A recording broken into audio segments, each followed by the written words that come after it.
राधे राधे दोस्तों। आज की हमारी कहानी बहुत ही रोमांचक और मजेदार होने वाली है।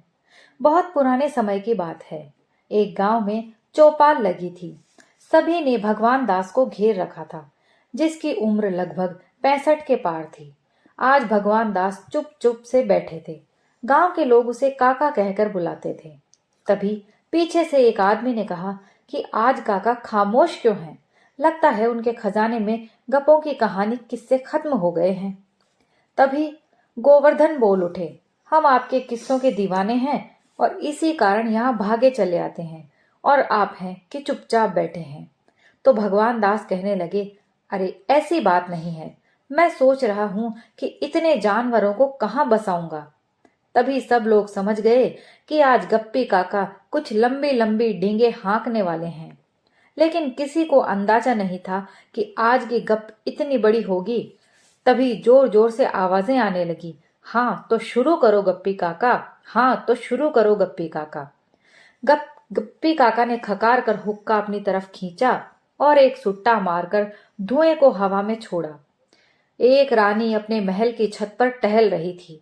फिर उसने टहलते टहलते आसमान की तरफ देखा। न जाने कहां से एक गठरी आई और रानी की आंख में जा गिरी।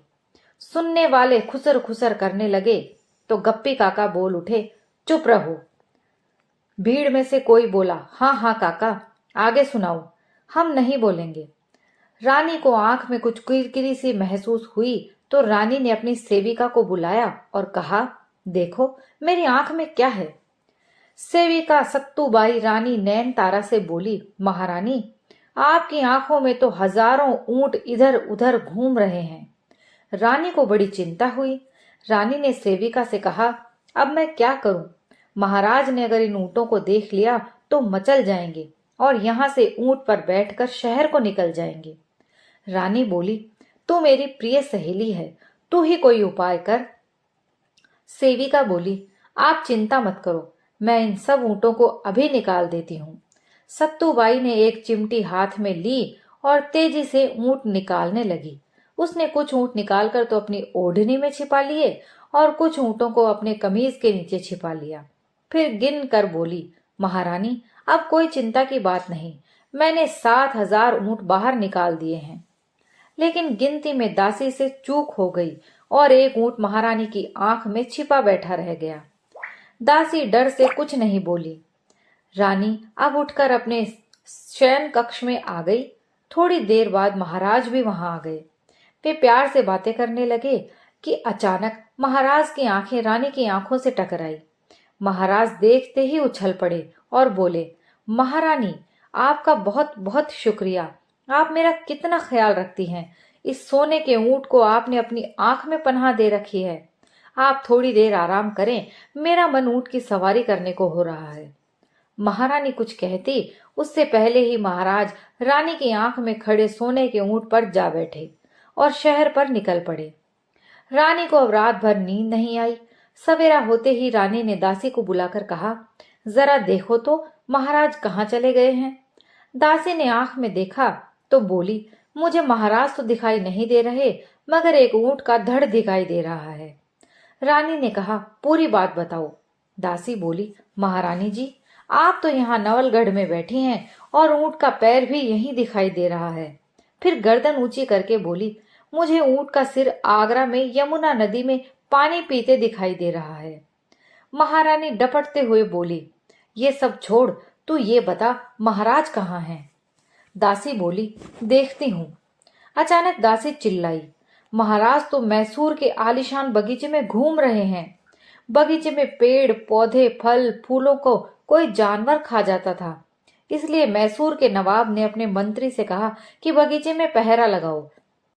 मंत्री को रात भर पहरेदार के साथ बगीचे में बैठने का हुक्म दिया गया है। नवाब को डर था कि पहरेदार रात को सो सकते हैं, इसलिए उसने सब पहरेदारों के पैरों में दो दो कीलें ठोक दी और उनके ऊपर नमक मिर्च डाल दिया ताकि रात को वे सो न सके। आधी रात को मंत्री और पहरेदार ने देखा ऊंट की गर्दन पर एक राजा बैठा है, तो उन्होंने भागकर ऊंट को पकड़ लिया। ऊंट बिना डरे मंत्री से बोला, मुझे क्यों पकड़ते हो, मेरे मालिक से बात करो। आंख उठाकर मंत्री ने ऊंट की गर्दन की ओर देखा तो वहां एक राजा दिखाई दिया। फिर राजा से कहा, हम ये सोच रहे थे कि बगीचे में पेड़ फल फूलों को रात में कौन खा जाता है। आज पता चला कि तुम्हारा ऊंट ही ये सब काम करता है। चलो हमारे नवाब के पास। राजा ने मंत्री से कहा, तुम बेकार ही परेशान हो रहे हो। मैं तुम्हें एक जादुई बीज देता हूँ। तुम सुबह उठते ही नवाब के सामने उस बीज को बो देना। इतना कहकर राजा ने ऊंट के मुंह में हाथ डाला, मगर कुछ हाथ नहीं लगा तो वो सीधा ऊंट के पेट में जा घुसा। थोड़ी देर पेट में गोते लगाकर बाहर निकला तो राजा की मुट्ठी बंद थी। मंत्री को बड़ी हैरानी हुई, मगर कुछ बोला नहीं। फिर राजा ने मंत्री को बीज दे दिया।